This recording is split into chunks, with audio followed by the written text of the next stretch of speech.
નમસ્કાર, star India TV ન્યૂઝમાં આપનું હાર્દિક સ્વાગત છે। આપ જોઈ રહ્યા છો સ્ટાર ઇન્ડિયા ટીવી ન્યૂઝ, સત્યની વાતે સત્યની સાથે।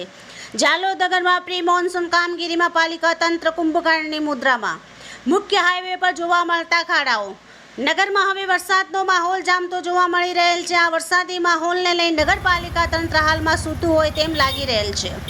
નગરપાલિકા તંત્ર જાલોદ બસ સ્ટેશન વિસ્તારથી કોર્ટ સુધીના વિસ્તારના મુખ્ય માર્ગો પર નજર નાખીએ તો આ માર્ગો પર પાલિકા તંત્રની ગંભીર બેદરકારી જોવા મળી રહેલ છે। કેટલાય સમયથી આ માર્ગો પર મોટા ખાડાઓ આવેલ છે અને આ ખાડાઓને લઈને કેટલાય વાહન ચાલકો અકસ્માતનો ભોગ પણ બનેલ છે, પરંતુ આ પાલિકા તંત્ર આ ખાડાઓને ન પૂરવા માટે મન બનાવીને બેસેલ હોય તેવું લાગી રહેલ છે। આ તૂટેલા રસ્તાઓને લઈ કેટલાય વાહન ચાલકો આ રસ્તા પરથી પસાર થતા અજાણતા ખાડાઓનો શિકાર બને છે અને ગાડી પરથી પડી જતા નાની મોટી ઈજાઓ પણ થયેલ હોવાનું માલુમ પડેલ છે। આ ખાડાઓને લીધે વાહન ચાલકો પણ આ ખાડાઓમાં ડકડાતા વાહનને પણ મોટું નુકસાન થઈ રહેલ છે। હાલ નગરમાં ચોમાસાનો માહોલ જામેલ છે, પણ નગરપાલિકા કુંભકર્ણની ભૂમિકામાં સૂતું હોય તેમ લાગી રહેલ છે।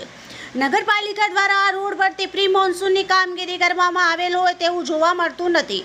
ચોમાસામાં આ મોટા ખાડાઓ પર પાણી ભરાઈ રહેલ જોવા મળેલ છે અને આવા પાણી ભરેલ ખાડાઓને લઈને કોઈ ગંભીર અકસ્માત સર્જાઈ શકે તેવી સંભાવનાઓ જોવા મળી રહેલ છે।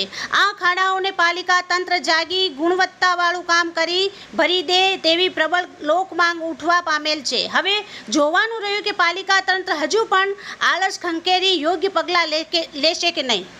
Star India TV news Jhalod reporter Pankajbhai Pandit, જિલ્લા દાહોદ।